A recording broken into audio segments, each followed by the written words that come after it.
አላህ ይሮጣል ብለህ ታምናለህ? አላህ ይሮጣል አይሮጥም? እሺ አላህ ይሮጣል ሲባል ጊዜ እንደ ፍጥረታት አይደለም። ይሄን ነው እንደማን ነው ብዬ አልጠየቅኩም ኡስታዝ። እኔ እንደ ቀነኒሳ ነው እንደ ኃይሌ ነው የሚሮጠው ብዬ አልጠየቅኩም። ቤት ፈርሷል፣ አገር አጥተሃል፣ ፊደልህ ጠፍቷል፣ ሃይማኖትህ ተደፍሯል፣ ሲኖዶስህ የዘር ፌዴሬሽን ሆኗል። ድሮን ተበድሮ ድሮ ያስሸነፍናቸው የግራኝ አያቶች ድሮን ልከው እያስፈጁን ነው። ከኦርቶዶክስ ተዋህዶ እምነት ውጪ ያለ እምነት ከአጋንንት የባሰ እምነት ነው። አጋንንት አምላካቸውን አውቀዋል። ሌላው ግን ክርስቶስን ይሰድባል። ለምን? ኦርቶዶክስ ተዋህዶ የምትለው አምላክ ነው የምትለው። ሌላው ግን አንዱ ነቢይ ይለዋል፣ አንዱ አማላጅ ይለዋል። ቤተ ክርስቲያን ግን መድኃኒት ሕይወት ትለዋለች። ጋኔን ከጋኔን የባሰ ይሄን ልጅ ለመጣል ካልፈለጋችሁ በስተቀር የእስልምና ድርጅት የሆነውን ባቡል ካይር የተባለውን ድርጅት ማን ነበር ሲያግዝ የነበረው? ማን ነበር ለዛ በጎ አድራጎት ብር ሲሰበስብ የነበረው? ማን ነበር? አዶንያል ነበር እንዴ? የሙስሊም ድርጅት ነው። ካሊድ ፋውንዴሽን የተባለውን ድርጅት ሲያግዝ የነበረው ማን ነው? አዶንያል አልነበረም እንዴ? ምንድነው ዛሬ አንፎሎ እናርገው ሪፖርት እናርገው ምናምን? ፎሎ አድርጉት ቤተሰቦች፣ 6 ሚሊዮን አስገቡት። ምንድነው ትላንት እየወደድን ዛሬ የምንጠለው? ምንድነው ነገሮችን እየጠበቀ የምንበቀለው እንዴ? ሰላም እንደምን ዋላችሁ የልዑል እግዚአብሔር ቤተሰቦች፣ አሜን። መመስገን የባህሪው የሆነ አምላካችን ቅዱስ እግዚአብሔር ስሙ ዛሬም ዘወትርም ከአጽናፈ ዓለም እስከ አጽናፈ ዓለም የተመሰገነ ይሁን። እንግዲህ ዛሬም በሌላ ርዕሰ ጉዳይ ተመልሰናል። በተለይ ደግሞ በተለያዩ ቤተ እምነቶች ክርክር ይነሳል ከኦርቶዶክስ ጋር ማለት ነው። ስለዚህ ይህን አስመልክቶ ሁሌ ትምህርት ያስተምራል፣ በሰፊው ይናገራል። ስለዚህ እሱን አስመልክቶ በቀጥታ የተነሱ የተለያዩ ሀሳቦች አሉ። ቲክቶክ ላይቭ ላይም እንደዚሁም በተለያዩ ሶሻል ሚዲያዎች የተለቀቁ ቪዲዮዎች አይታችሁ ከሆነ እነሱን ሰብሰብ አድርጌ አንድ ላይ አምጥቼላችኋለሁ። ስለዚህ ቪዲዮ እስከ መጨረሻው አብረን ተከታትለን ነው እንመለስ። እና ጭንቅላት የሚለውን ቃላት አንተ የት አመጣኸው? ጭንቅላት አለኝ ምናምን ብሎ የሚለውን ቃላት የት አመጣኸው? ቢኖረው አለኝ ይላል። ቢኖረው አለኝ ይላል። እጅ አለኝ አይደል እንዴ? አንተ እኮ ነው ስለ ጭንቅላት የጠየቀኝ። እኔ ስለ ጭንቅላት አይደለም ያወራሁት። ስለ እጁ ለምን አወራ ታዲያ? እጅ አለኝ። እሺ እጅ ስለ እጅ አወራ። ለምን ስለ ጭንቅላት አስቀራ? እኔ ስለ ጭንቅላት አላወራሁም። እጅ አለኝ ብለው ነብዩ መሐመድ ሰለላሁ ዐለይሂ ወሰለም እንዳሉ ተናግረዋል። እሺ እግር አለው ቁርአን ላይ ታመጣለህ አንድ ማስረጃ? እግር አለኝ ብሎ የተናገረው ነገር የለም። በቃ ታዲያ እጅ ብቻ ነው የምታመልከው? እጅ ብቻ ነው አላመልክም። አንተ እንደዛ ይባላል። እጅ አለው አልክ። እጅ ብቻ ነው የምታመልከው? እጅ አለው ነው እንጂ አልኩ። እጅ አመልካለሁ ብያለሁ እንዴ? ወጣኝ እና ምን ጭንቅላት የሌለው እግር የሌለው እጅ ብቻ ካለው ምኑን ነው የምታመልከው ታዲያ? አንተ ምን ያለው ነው የምታመልከው? አንተ ልጠይቅህ መጀመሪያ እስኪ። አምላክ ሁሉን የሚችል አምላክ ነው የሚያመልኩ ነው። ሁሉን የሚችል አምላክ? ጭንቅላት ምናምን የማይገባ ጭንቅላት የለውም። እሺ ጭንቅላት ይኖር አይኖር የማይታወቅ ነው። እንዴት አመልኳለሁ? ጭንቅላት አለው ማን አለ? ስለ ጭንቅላት ሲያስተምሩ ሰምተህ ታውቃለህ? ይኖር አይኖር የሚታወቅ ነገር የለም። እጁ ብቻ ነው የሚያውቁት። አንተ ታውቃለህ? ድንገት ታውቃለህ? እጅ እንዳለው እናምናለን። እጁን ብቻ ነው የምታምነው። ስለዚህ እጁን ብቻ አይደለም አንተ። አላህ እጅ ብቻ ነው እንዴ? አላህ ብቻ ነው? እጅን ብቻ አምልኩኝ የሚል ቦታ አለ። አንተ ታውቃለህ? አላህ እጅ ብቻ ነው ወይ? አንተ ዝም ብለህ ግርምቢጥ ነው የምታወራው። አይደለም። እሺ አላህ እጅ ብቻ ነው የሚባለው? አላህ እጅ ነው ስሙ? አላህ እጅ ብቻ ነው? እንደዛ አይደለም። ስማ አላህ እጅ አለው። ስማ አይደለም አላህ እጅ አለው ነው አይደል? የገባው ቆይ ተረጋጋ ብራዘር። አንተ ቆይ አላህ እጅ አለው ነው እንጂ ብያ ማምነው እጁን ብቻ አመልካለሁ ምናምን የሚል ነገር የለም። ምኑን ነው የምታመልከው? እሺ ምኑን ነው የምታመልከው? አላህ ነው ማመልከው። ምንነቱ መች ገለጸ? እጅ እንዳለው ነው ገለጸ። ጭንቅላት የለው እግር የሌለው ምንድነው? እጅ ብቻ ነው የምታመልከው። ታዲያ እስቲ ጭንቅላቱንም ሁሉ ነገር አለው አመልከዋለሁ። እስቲ አንተ ምኑን ነው? እሺ አንተ ምኑን ነው የምታመልከው? አካል የሌለው በማንም የማይመሰል በሰው አይመሰልም። አዎ አይመሰልም። እሺ እኔ እጅ አለኝ አላህ እጅ አለው አንመሳሰልም? አንተ እጅ አለው ነው እሱም እጅ አለው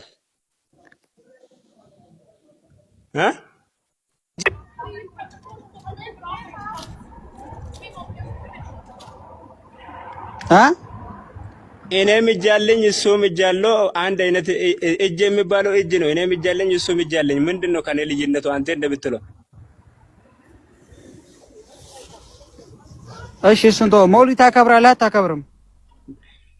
ሞልድ ስለ ሞልድ ምን ወደዛ ልትሮጣለህ? ስለ ሞልድ ስለ አይደለም አንተ እኮ ነህ መውሊድ ታከብራለህ አታከብርም? ስለ ሞልድ አይደለም እያወራን ያለ ነው፣ ስለ አላህ ነው።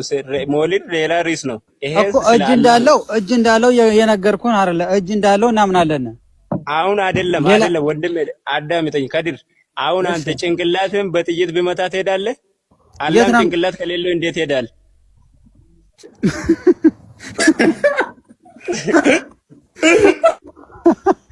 አስተግፍሩላህ።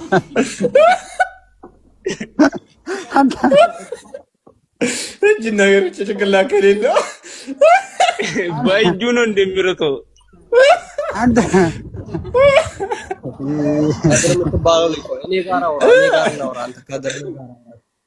ቆይ ተረጋጋ። ቆይ አንተ በተራ ነው። ቆይ እኔ ጋር ነው እናት ልብዳለህ። አዳምጠኝ ተርሙቃል ከድር አትሳደበ።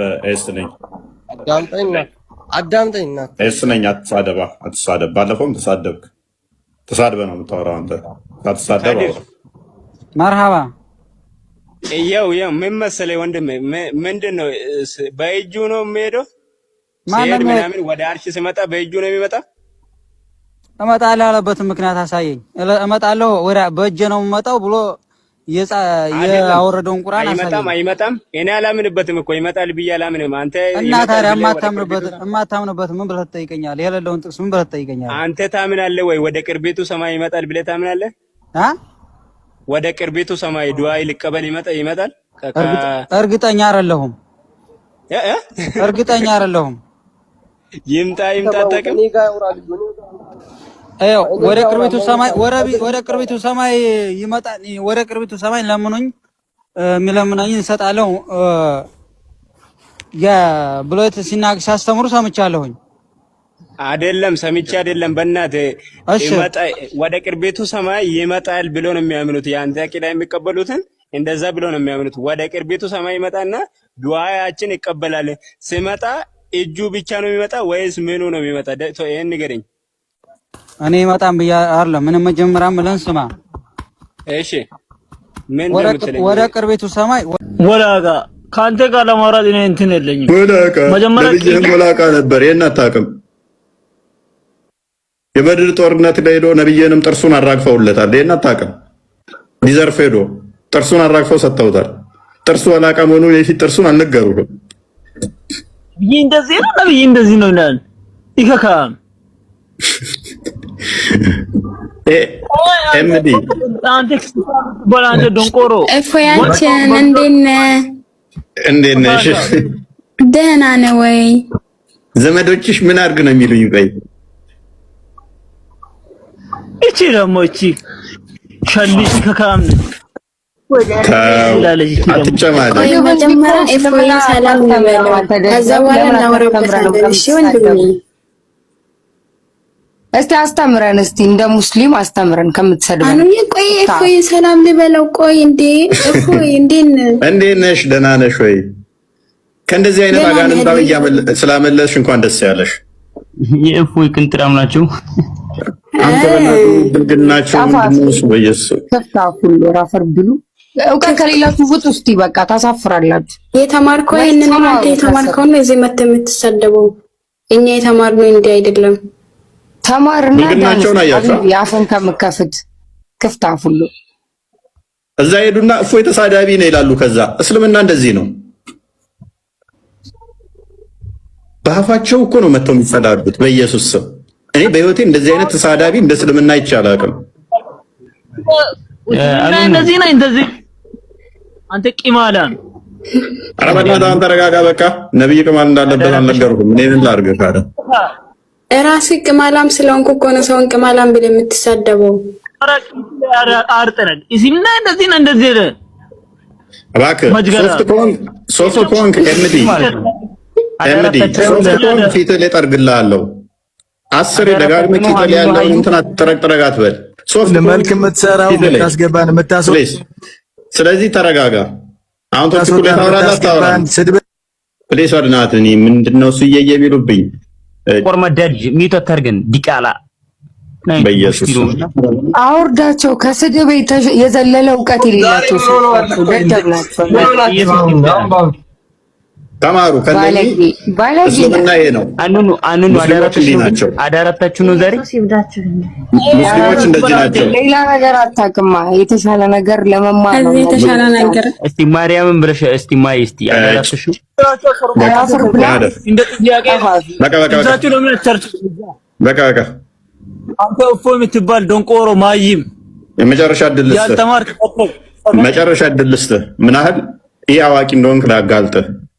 አንተ ስላላህ ምንም ሳዘባርቅ ሳደጋግም ባህሪው ላይ 5 ደቂቃ ካወራህ እኔ ንጽጽር አቆማለሁ። ማይክን አንሳው።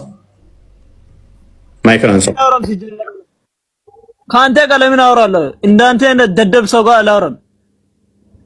5 ደቂቃ ቆይ አንዴ። ስላላህ መልሱ ይሄ ነው።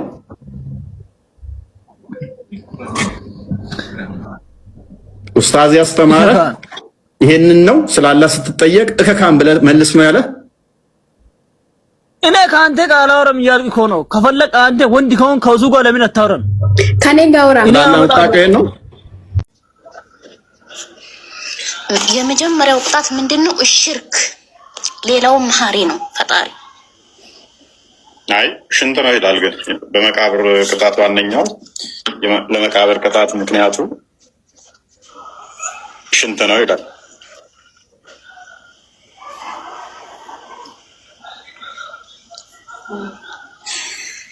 አላውቀውም። እፎያችን የማውቀውን ነው የምመልሰው። ያ አንዴ አዲሱን አንዴ ክፈተው እስኪ ብልጓል ጋር ማሪም እንዳያለው 104 አይ ቲንክ 104 እኔ የምጠይቀው የራሴን ጥያቄ ነው። ጠይቃለሽ፣ ችግር የለም። ኦኬ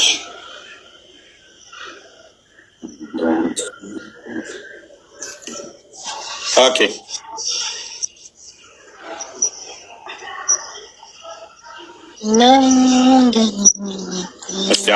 ሽንትን በአግባቡ አለመጸዳዳት ወይም አለማጽዳት፣ አለማስወገድ በቀብር ውስጥ በመቃብር ውስጥ ለሚደርስ ቅጣት ዋነኛ ምክንያት ነው። ቡልጋል ማርያም እንደወራት አየሽዋ። ታዲያ እኛ እኮ ኦዱ እናደርጋለን። እኛ እኮ ተጣጥበን ነው ራስ ፈሳችን ቢያመልጠን ሄደን ኦዱ እናደርጋለን። ስለዚህ አሁን እኮ አስቸጋሪ ነው። አሁን አንድ ሰው ጎንበስ ሲል ፈሱቱ ሊል ይችላል። ስለዚህ ንጽህና አልጠበቅም ተብሎ በመቃብር መቀጥቀጥ የጤናማ ነው? በመቃብር አይደለም የሚቀጠቀጠው፣ እንትን ነው ሶላቱ በቂ ስለማይሆን አቋርጦ ኦዱ ማድረግ አለበት ነው የሚለው እኮ። አሁን ሶላቱ በቂ አይደለም ማለት እኮ አልሰገደም፣ ተርታውን አልሰገደም ማለት ደግሞ ከእስልምና የሚያስወጣዋል። ባይዜ ከእስልምና አይደለም የሚያወጣው። እፎይ ስርዓት አስተምር። እኛ እኮ ከአንተ ጋር ችግር የለብንም፣ ከሃይማኖት ጋር ችግር የለብንም። ግን ከጽሁፉ ትክክለኛውን ርዕስ አውጥተህ አስተምር። እኛ ያነበብን ሰዎች አልሐምዱሊላህ። ሰላት አልሰገደም ማለት አንድ ሰው ሰላት ካልሰገደ ከእስልምና አይወጣም። ሰላትን ቢያቆም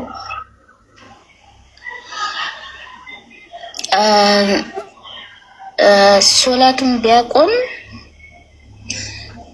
ማለት አስረዳኝ። ለምሳሌ አይ ቲንክ 5 ነው ምናምን ተርታውን 5 ጁማ ካልሰገደ እንደዚህ ተርታውን እስከዛ ከእስልምና ይወጣል። እና ታዲያ እኮ እናትክን ወደሃት በኋላ አልወዳትም እንደማለት እኮ ነው። እንዴት ሊሆን ይችላል? እሺ እንደዚህ ከሆነ ተግባር አለ እኮ። እንደዚህ ከሆነ አሁን ሊሰግድ ሲል ፈሷ መለጠው ዝም ብሎ ቢቀጥል በአርሲ ላይ ለተፈጸመው ግፍ ድምጻቸውን ያሰሙ ወይም ደግሞ ለአርሲው ድምጻቸውን የሰጡ የተለያዩ የሃይማኖት አባቶቻችን ታስረውብናል። አሁንም እነሱ እንዲፈቱልን እንጠይቃለን። ቀሲስ ዶክተር መዝገቡ ካሳ፣ የኔታ እትረ ማርያም አበባው እንዲሁም ሌሎች አባቶች ታስረዋልና እነሱ እንዲፈቱልን ምንም አይነት ጥፋት ስለሌለባቸው ድምጽ በመሆናቸው ብቻ ነው የታሰሩትና እነሱ እንዲፈቱ ፍትህ እንዳገኙ እንጠይቃለን። ቀጥታ ወደ ቀጣይ ቪዲዮ ልውሰዳችሁ። ቆርቆሩን አራገፈ፣ ጀለጠ፣ እስር ቤት አስገባ፣ ገረፈ፣ ሀገር እንዳይኖር አደረገ። እግሬ አውጪኝ ብለህ በሊቢያ እግሬ አውጪኝ ብለህ በታንዛኒያ በኬንያ ነካው አንተ ስደተኛ ዝም ተረግጠህ ማለት ተረግጠህ እኛም ተው ነው። እኔ ከባቴ ገብረ መስቀል ጋር ስንቴ ነው የታሰርኩት? ስንቴ ቀሲስ እንግዳ ወርቅና እኔ ስንቴ ነው የታሰርነው በልጅነታችን። ሰይፉ የነ መርከብ ጋዜጣ ዛሬ እነ ሄኖክ ዛበሻ መናገር ይችላሉ። በወቅቱ እነ ሲሳይ አገና መናገር ይችላሉ። በወቅቱ የሚሰማን የሚያይ በዛ በልጅነት መንፈስ መከራ ስንበላ ማለት ነው። ሀገር አጣህ፣ ተሰደድክ። የሰባ እንደርታና የምናምን መጥቶ ይኸው አዲስ አበባ ላይ ፎቅ ሰራብህ አናትህ ላይ። አንተ እዛ አራዳ ነኝ እያልክ አቦ ጭሱ ምን እያልክ ማለት ነው። ከደንበጫ ከአርማጭሆ ከጋይንት ከንፋስ መውጫ ከቋሪት ደግሞ ምንድነው ከዚህ ከሰሜን ሁሉ ከላሰ ከቡግና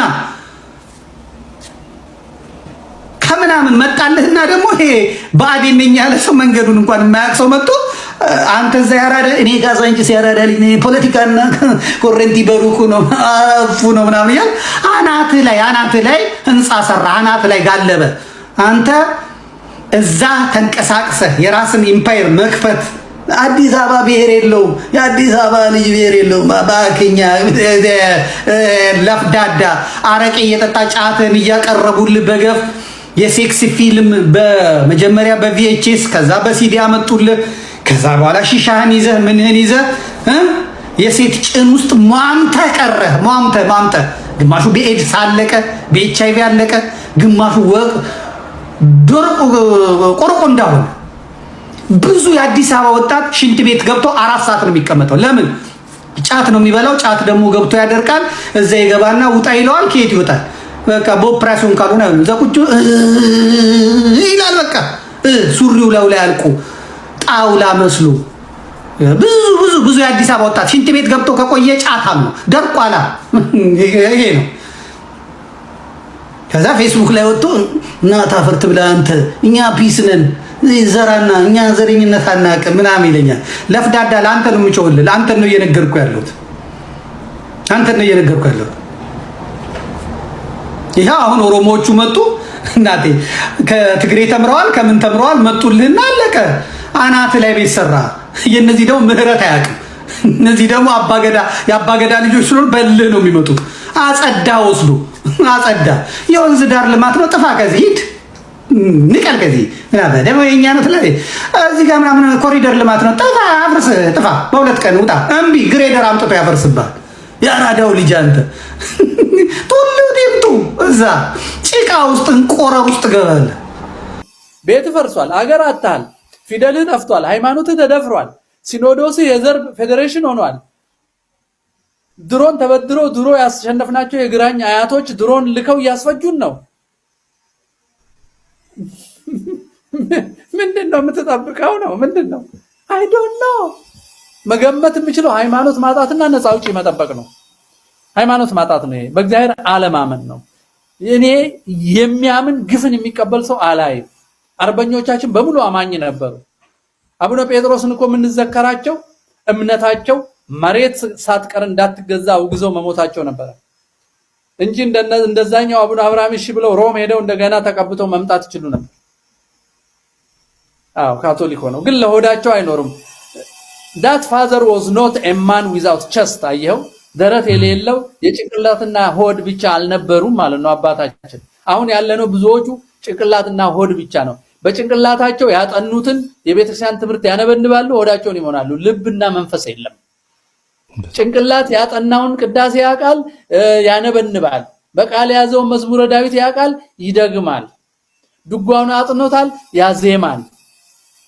መንፈስም ልብም ስለሌለ ሆድ ይንሰፈሰፋል። ለዚህ ነው የደነዘዝ ነው። አፍርሶ ሌላ ይሰጠን ይሆን? አፍርሶ ስራ ሲዘን ይሆን? አፍርሶ ነፍሳችንን ያተርፍልን ይሆን እያለ እየጠበቀ ነው መሰለኝ አዲስ አበባ ወጣት። የገባው ፋኖ ብቻ ነው። የገባው ፋኖ ብቻ ነው።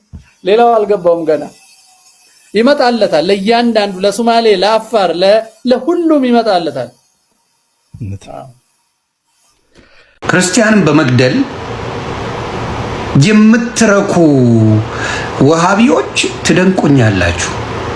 አላህ ግደልልኝ ካለ ሰይጣን ነው ማለት ነው። እንዴት አንድ አምላክ ግደልልኝ ይላል? እንዴት አመልከዋለሁ? ባናቱ ይተከል። ማንኛውም አምላክ ግደልልኝ፣ እኔን ያልተከተለ ግደለው የሚል ማንኛውም አምላክ ባናት ተተከል እልሃለሁ። ምን አባ ነው ማመልከ? እካክ ነው ምለው። የሰውን ልጅ በአምሳያው ፈጠረ የሚል አምላክ ኖ ኖ ኖ ኖ ግደልልኝ የሚል አምላክ ካለ ምኑን አምላክ ነው ይሄ? አውሬ አሪዮስ ነው እንጂ ሰይጣን ዲያብሎስ ነው እንጂ አምላክ እንዴት ሊሆን ይችላል? እንዴት ተግባባ? ችግሩ ያ ነው። አንዳንድ መሀይም ደንቆሮ ምን ያደርጋል? ይገልና የአምላኩን ስም ይጠራል። ገለ እንዴት ነው የአምላክን ስም የምትጠራው? ገለ እንዴት ነው የአምላክ ስም የሚጠራው? ይሄ ነው ትልቁ ችግር። ገሎ በአምላኩ አላሁ አክበር ይላል። ገለ ምን የሚሉት ነው? ግደልልኝ የሚል አምላክ እንዴት ነው የምከተለው? እንደ ሰው ደነዝ ስለሆኑ እንደዚህ አይነት አስተሳሰብ አላቸውና ሁሉም እያልኩ አይደለም፣ ግን እንደዚህ የሚያስቡ በእስልምና ውስጥ አሉ። እንደው ገድየው አንገቱን ቆርጬ ደሙን ብጠጣው የሚል አስተሳሰብ ያለው ኢትዮጵያ ውስጥ አሉ። ግን ትንሽ ናቸው እንድታውቁ ነው። በህዝብ ብዛት ትንሹ በአምልኮ ብዛት ኢትዮጵያ ውስጥ እስልምና ነው። ብዙ አይደለም። ኦሮሚያ ክልል አለለ፣ አፋርና እንዳልኩ ሶማሌ ክልል አለ። አለቀ። ማጆሪቲው ሌላ ክርስትና ነው ያለው። ከደቡብ ክልል ስልጤ ብቻ ነው እስላሙ እና ትንሽ ጉራጌ። አለቀ። ከዛ ከ86 ብሔር ብሔረሰብ ብትቆጥረው 3-4 የሚሆኑ ክልሎች ክልል ሳይሆን ብሔሮች እስልምና ውስጣቸው አለ። አለቀ። እውነታው ይሄ ነው። እንደዛ እንደ እንቁራሪቷ በትልቁ የሚጮሁት በውሸት ነው። በትልቁ ይጮሃሉ፣ ግን ትንሽ ናቸው። ትንሽ ናቸው። ኢትዮጵያ ውስጥ በጣም ትንሽ ናቸው። እውነታው ግን ሌላ ነው። ግን ሲያስጮሁ ምን ሲሉ ትልቅ ነን እያሉ ያስወራሉ፣ ያስቀባጥራሉ። ኤግዛክትሊ ፋክቱ ግን እሱ አይደለም። ችግራቸው ምንድን ነው? አሁንም በምንድን ነው? በማጥፋት ክርስትናን በማጥፋት ቦታውን በመጠቅለል የሚደረግ ስራ እንጂ በስብከት ወደ እስልምና መሄድ የለም። ተሰብኮ መሄድ የለም። ዲስ ኖባዲ ወሃቢ ያጠፋል። እርግጠኛ ሆኜ ነው የምነግርህ፣ ያጠፋል። 6ኛ ህግ ጨምረዋል። እኛ እንደዛ የሚል አናቅም አለ። ራስህ ጨምረሃል። 5 ነው ህጉ፣ አንተ 6ኛ ጨምረሃል እያለ። ስለዚህ ይሄ ነው ዋናው። አሁንም የምለው ምንድን ነው?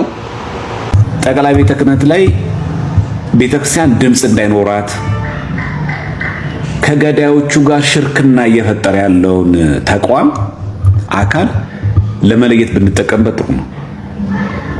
ባለፈው በህገወጥ ሲኖዶስ በህገወጥ ጵጵስና ጥቁር ለብሰን ተገልጠን የለ ሁላችንም።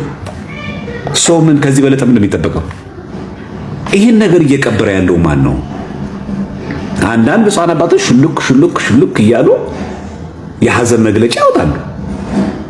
ሌሎቹስ ሁለተኛስ ተቋማዊ ሆኖ እንዳይወጣ ይህንን ጉዳይ መሪ ሆኖ እየቀበረ ያለው ማን ነው? ለዚህ በጣም ምላሽ መገኝ መሆን አለበት። በጣም ምላሽ ማለት ነው። እየቀበረ ያሉት ሰዎች ምንድን ያስፈራቸው? ስልጣን ነው? መንግስት እንዳይቆጣቸው ነው? እኔ ማስበው እሱ ነው። ብፁዕ አቡነ ኤልሳ የሀገረ ስብከት ሊቀ ጳጳስ ወዲያውኑ የሟቾችን ቁጥር ነግረውናል። ሌሎቹም ብፁዓን ሊቃነ ጳጳሳት እንደዚሁ የተወሰኑት መግለጫ ወጥተዋል። ሌሎቹ ለምንድን ዝም ያሉት? ሌሎቹን አያሳስቡኝም። እኔ በጋራ መግለጫ እንዳይወጣ ጠቅላይ ቤተ ክህነትና ጠቅላይ ስራ አስኪያጅና ቅዱስ ሲኖዶስ አባላት ቋሚ ሲኖዶስ ምንድነው በዋናነት ስራው?